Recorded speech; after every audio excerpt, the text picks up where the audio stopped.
ఏవండి, ఇంత వర్షంలో ప్రయాణం అంటే కాస్త భయంగానే ఉందండి. ఎక్కడ గుంతలుంటాయో, ఎక్కడ రోడ్డు పగుళ్ళుంటాయో నాకు తెలీదు. మన రోడ్ల గురించి మీకు తెలియంది కాదు కదా. నాకు తెలుసు సీత, కానీ ఏం చేయగలం చెప్పు. అక్కడ అమ్మ వాళ్ళకి సీరియస్గా ఉందని ఫోన్ చేశారనే కదా ఇలా వెళ్తున్నాం. లేదంటే ఈ చలికాలంలో ఇంత వర్షంలో వెళ్ళవలసిన అవసరం మనకేంటి? రేపు ఉదయాన్నే తిరిగి వచ్చేవాళ్ళం కదా అని వాళ్ళు మాట్లాడుకుంటూ వెళ్తుండగానే ఒక పెద్ద నీటి గుంటలోకి బండి వెళ్లడంతో అదుపు తప్పి రోడ్డు మీద పడిపోతారు. సీత, విష్ణు ఎంత ప్రయత్నించినా కూడా ఇద్దరూ లేవలేకపోతారు. ఎవరికైనా ఫోన్ చేద్దామని చూసినా ఫోన్ కూడా పగిలిపోతుంది.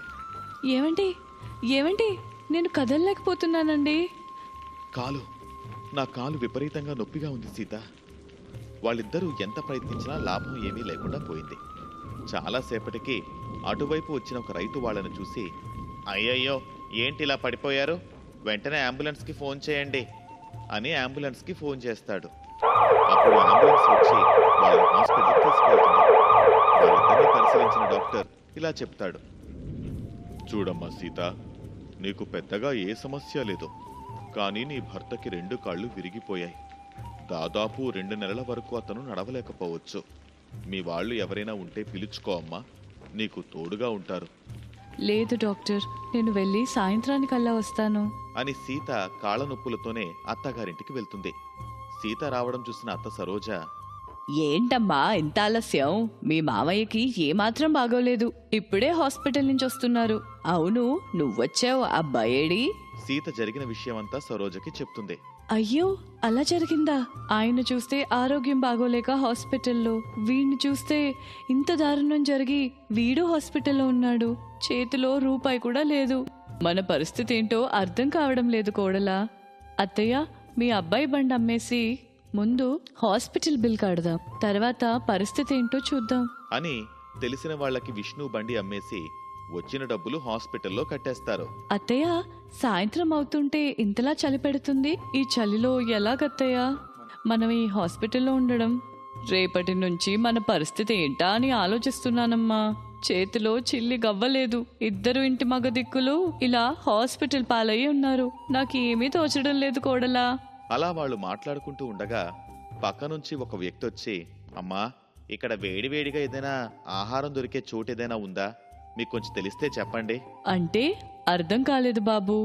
అదే అమ్మా, ఇంత విపరీతంగా చలి ఉంది కదా, కాస్త కారంగా వేడి బజ్జీలో పకోడీలో ఇలా ఏదైనా దొరుకుతుందా అని చుట్టుపక్కల అడుగుతున్నాను. అవునత్తయ్య, మావయ్య వాళ్ళకి కూడా ఏదైనా పెట్టాలి కదా, వెళ్ళి అలా ఏమైనా తీసుకొని వద్దామా అని అనగానే ఇద్దరూ కలిసి తినడానికి ఏదైనా దొరుకుతుందేమో అని చూడటానికి చాలా దూరం వెళ్తారు.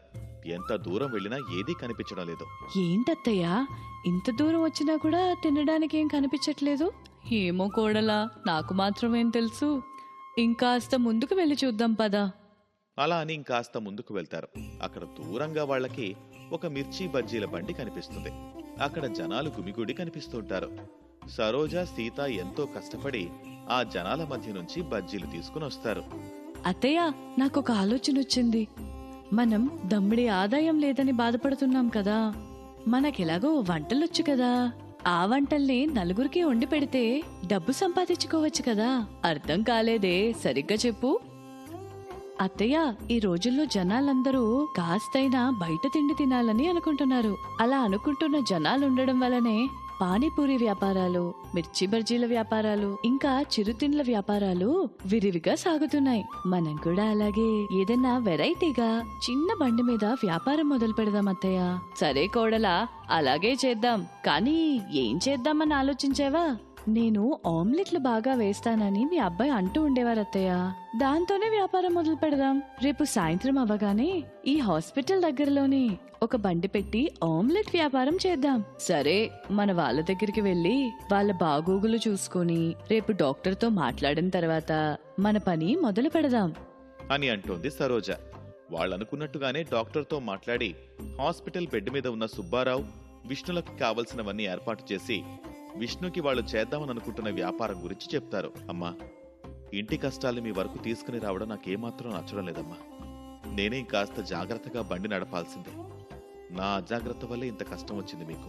ఊరుకోరా, మనం పేదవాళ్ళం. ఒకరి మీద ఆధారపడి బతికే పరిస్థితులు మనలాంటి వాళ్ళకి ఎప్పటికీ ఉండదు. ఇంట్లో నలుగురు ఉన్నప్పుడు నలుగురు 4 పనులు చేసుకుంటేనే 5 వేళ్ళు నోట్లోకి పోయేది. నువ్వు చేసినన్ని నాళ్ళు నువ్వు చేయలేదా ఏంటి?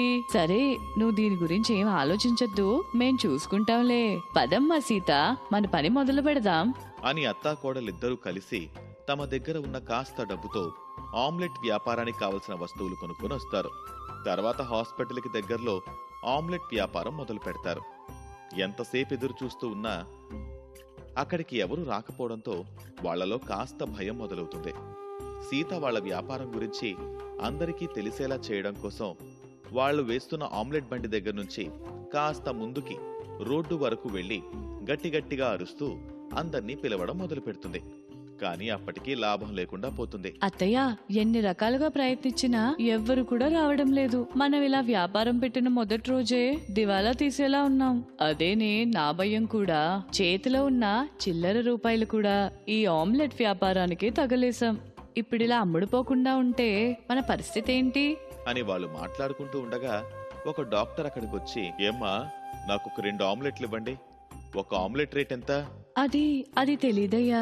వ్యాపారం మొదలు పెట్టాలని అనుకున్నాం, కానీ ఇవన్నీ ఏమీ ఆలోచించలేదు. మొదటి బేరం మీరే ఒక ధర అనుకుని చెప్పండి అయ్యా. ముందైతే తినండి అయ్యా, తిన్నాక మాట్లాడుకోవచ్చు అని సరోజ డాక్టర్ చేతికి ఆమ్లెట్ ఇస్తుంది. డాక్టర్ అది తిని ఎంతో బాగుందని మెచ్చుకుంటాడు. ఇంత బాగా ఉన్న ఆమ్లెట్ కి ఎంత రేటు పెట్టినా ఎవరైనా తింటారు. కానీ మీరిప్పుడే వ్యాపారం మొదలు పెడుతున్నారు కాబట్టి ధర కాస్త తక్కువ పెడితేనే బాగుంటుంది. అందుకే ఇక్కడ ఆమ్లెట్ దొరుకుతుంది అని పిలవకుండా ఏదైనా కొత్తగా ఆలోచించి పిలవండి. ఎవరైనా 5 ఆమ్లెట్లు కొనుక్కుంటే 1 ఫ్రీ అని చెప్పండి. అప్పుడు 1, 2 తినాలనుకునే వాళ్ళు కూడా 5 తినే అవకాశం ఉంది. అలా మీకు అమ్మకాలు పెరుగుతాయి కదా. మీ ఆమ్లెట్కి ఇప్పటి వరకు అయితే 10 రూపాయలని పెట్టండి. భవిష్యత్తులో మీ వ్యాపారం బాగానే సాగుతుందనుకున్నప్పుడు రేటు పెంచుకోవచ్చు. అవును సారు, ఆలోచన చాలా బాగుంది. ఇప్పుడే అందరికి తెలిసేలా చేస్తాను అని మళ్ళీ సీత రోడ్డు మీదకు వెళ్లి గట్టిగట్టిగా అరవడం మొదలు పెడుతుంది. కొత్తగా పెట్టిన ఆమ్లెట్ ఆఫర్. ఎవరైనా 5 ఆమ్లెట్లు తీసుకున్నట్లయితే అదనంగా ఇంకొకటి ఉచితంగా పొందొచ్చు. నిజంగా ఫ్రీ ఫ్రీ ఫ్రీ. ఈ అవకాశం కొద్ది మందికి మాత్రమే అని రాస్తూ ఉంటుంది. అప్పటికే చీకటి పడుతూ ఉండడం, చలి విపరీతంగా పెరుగుతూ ఉండడంతో జనాలు ఒక్కొక్కరిగా వేడివేడిగా ఆమ్లెట్ తినచ్చన్న ఆశతో అక్కడికి వస్తారు. అలా 1 లేదా 2 ఆమ్లెట్లు తినాలనుకున్న వాళ్ళు కూడా 5 తింటే 1 ఫ్రీ అని చెబుతూ ఉండడంతో 5 ఆమ్లెట్లు తీసుకుంటూ ఉంటారు. అలా మొదటి రోజే వాళ్ళ వ్యాపారం చాలా బాగా సాగుతుంది. ఎన్నడూ లేని విధంగా వాళ్ళ చేతుల్లో కాస్త డబ్బు కనిపిస్తుంది. ఆ సంతోషంతో వాళ్ళు చాలా సంతోషపడతారు. వెంటనే విష్ణు దగ్గరికి వెళ్లి, ఒరే విష్ణు, నిన్ను చూసే డాక్టరేరా, మన ఆమ్లెట్ వ్యాపారంలో మొదటి ఆమ్లెట్ తిన్న వ్యక్తి. ఆయన చెయ్యి ఎంత మంచిదో తెలుసా? ఇలా తిన్నాడో లేదో జనాలు గుంపులు గుంపులుగా రావడం మొదలైంది. మొదటిసారా మన చేతిలో ఇంత డబ్బు చూడ్డం. అలా వాళ్ళు పద్ధతి ప్రకారం వ్యాపారం చేసుకుంటూ హాస్పిటల్లో ఉన్న వాళ్ళని చూసుకుంటారు. రోజులు గడుస్తూ ఉంటాయి. కొద్ది రోజులకు సుబ్బారావు, విష్ణు హాస్పిటల్ నుంచి ఇంటికి వస్తారు. ఇంటి దగ్గర వాళ్లకు సేవలు చేస్తూనే ఆమ్లెట్ వ్యాపారం నడిపిస్తూ ఉంటారు అత్తా కోడలు. అలా కొద్ది రోజులకి విష్ణు ఆరోగ్యం కుదురుకున్నాక విష్ణు కూడా వాళ్లతో పాటు వ్యాపారం చేస్తూ దానిని ఇంకాస్త మెరుగుపరచడానికి ప్రయత్నిస్తూ ఉంటాడు. అలా పేద కుటుంబం వాళ్ల సొంత తెలివి, కష్టంతో చలికాలంలో ఆమ్లెట్ వ్యాపారం చేస్తూ రోజులని వెళ్లదీస్తూ ఉంటారు. అత్తయ్య, మావయ్యకి ఆయనకు బాక్స్ పంపించే సమయం అయ్యింది. ఇంకా కూరగాయలు తీసుకొని రాములు రాలేదేంటి? వాడు రాడు, నేనే వద్దని చెప్పాను. వద్దని చెప్పారా? వద్దని చెప్పడం ఏంటత్తయ్య? వాడికి కూరగాయలు తీసుకురమ్మని చెప్తే కిలో కూరగాయలకు 2 రూపాయలు ఎక్కువగా తీసుకుంటున్నాడు. అలాగే నిన్న వంకాయల్లో పుచ్చిపోయిన వంకాయ ఒకటి తెచ్చాడు. అది రోజు తిరిగిస్తే తీసుకోలేదు. ఒక వంకాయ అంటే ఊరికే వస్తుందా? ఒక్క వంకాయకి వాణ్ణి మానపిచ్చేశారా? అది సరే, ఇప్పుడు కూరగాయలు ఎలా వస్తాయి మరి? మార్కెట్ అంటే 2-3 మైళ్ళైనా ఉండదు. ఇంట్లో ఖాళీగానే ఉంటున్నావు కదా, ఉదయాన్నే వెళ్ళు. వాడికిచ్చే 2 రూపాయలు మిగలడమే కాకుండా మార్కెట్ కాబట్టి ఇంకా 1-2 రూపాయలు తక్కువకే వస్తాయి కదా. ఇంకా ఆలస్యం అవుతుంది అంటే చూస్తూ నించుంటావే, వెళ్ళు అని అంటుంది. అత్త పీనాసితనం తెలిసిన సీత తనతో మాట్లాడినా లాభం లేదనిపించి మారు మాట్లాడకుండా మార్కెట్ దారి పడుతుంది. అలా మార్కెట్కి వెళ్లిన సీత కూరగాయలు తీసుకునొచ్చి వంట పూర్తి చేసి పక్కూర్లో పనికి వెళ్లిన తన భర్త మామకి బాక్స్ తీసుకుని వెళ్తుంది. ఏంటమ్మా ఇంత ఆలస్యమైంది ఈరోజు? నేను వంట చేద్దామని కూరగాయల కోసం ఎదురు చూస్తుంటే అత్తయ్య కూరగాయలు తీసుకొచ్చే రాములు 2 రూపాయలు ఎక్కువ అడుగుతున్నాడని వద్దని చెప్పిందట. మార్కెట్కి వెళ్ళి కూరగాయలు తీసుకునొచ్చి వంట చేసే వరకు ఇంత సమయం అయింది. సరే, ఇప్పటికీ చాలా ఆలస్యమైంది, మీరు త్వరగా తినేయండి అని టిఫిన్ బాక్స్ వాళ్ళకిచ్చేసి సీత ఇంటికి వెళ్ళిపోతుంది. సీత ఇంటికి వెళ్లేసరికి ఇంటి గుమ్మానికి కట్టున్న గుమ్మడికాయ విప్పుతూ ఉంటుంది సరోజ. అది చూసిన సీత పరిగెత్తుకుంటూ వెళ్ళి, అత్తయ్య ఏమైంది మీకు? ఇంటి ముందు కట్టిన దిష్టి గుమ్మడికాయ ఎందుకు ఇప్పుతున్నారు? దిష్టా పాడా? బంగారం లాంటి గుమ్మడికాయ ఇలా పాడు చేసుకుంటావా ఏంటి? దీన్ని వండితే 2 రోజులు పులుసవుతుంది కదా. ఇదిగో పక్కింటోళ్ళు బండికి కట్టిన మిరపకాయలు కూడా తీసుకుని వచ్చాను. అయినా కూరగాయలు తినడానికే ఉన్నాయి కదా, ఇలా బండ్లకి ఇండ్లకి కట్టుకుంటారేంటి? అసలే బయట కూరగాయలు ఎంత ధరలున్నాయో తెలుసా మీకు? అత్తయ్య మీరేమైనా చెప్పండి, దిష్టి గుమ్మడికాయతో కూర అంటే మాత్రం నేను ఒప్పుకునేదే లేదు. ఇంత పిసినారితనం చేసి పోగు చేసిన డబ్బులు ఏం చేసుకుంటారు? చచ్చిపోయేటప్పుడు తీసుకొని పోలేరు కదా. ఉన్నప్పుడే తిండికి బట్టకు పిసినారితనం చేసి ఏం సాధిస్తారు?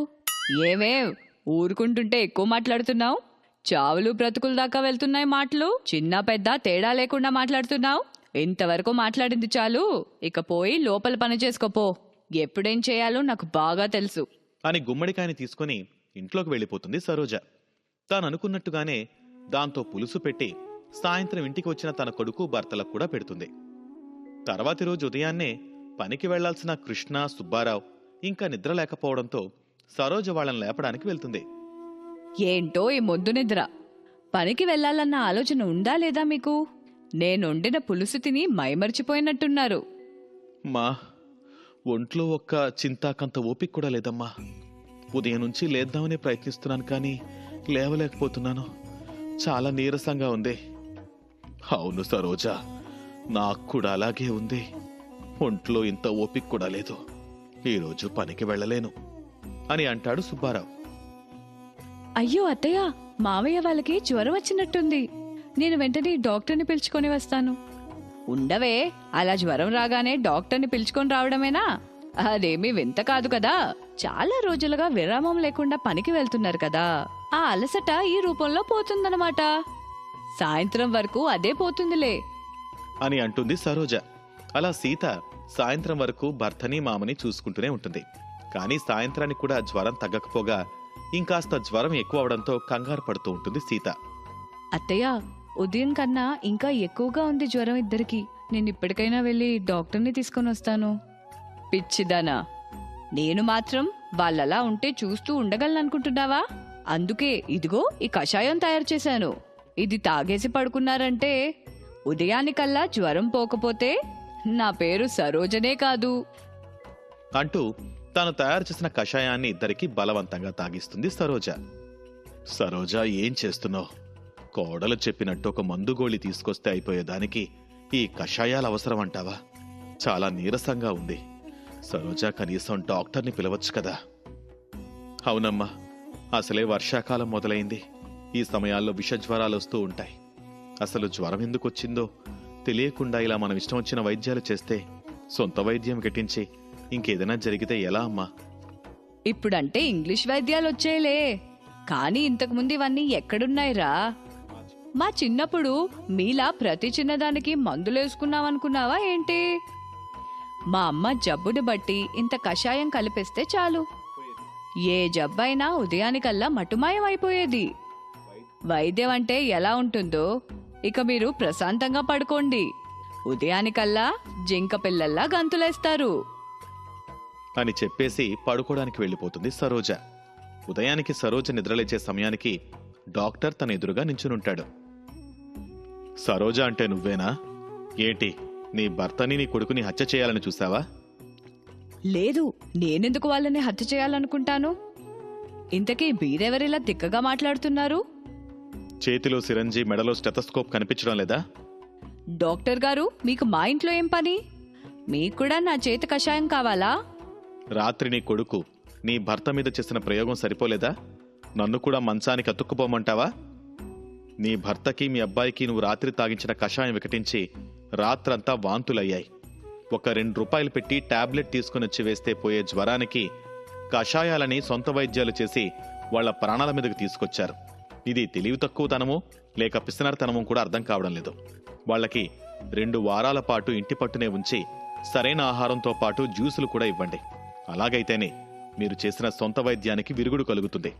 లేదా ఇంకేదైనా ప్రయత్నాలు చేస్తే ప్రతిసారి ఇప్పుడు వచ్చినట్టు నేను సమయానికి రాలేకపోవచ్చు అని చెప్పి మందుల చీటీ రాసి సరోజ చేతిలో పెట్టిపోతాడు డాక్టర్.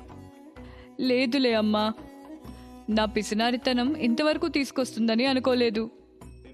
నేను పిసినారితనం చేసి ప్రతి రూపాయి దాచిపెట్టి రేపటి మీ ఉపయోగాల కోసం వాడుదామనుకున్నాను.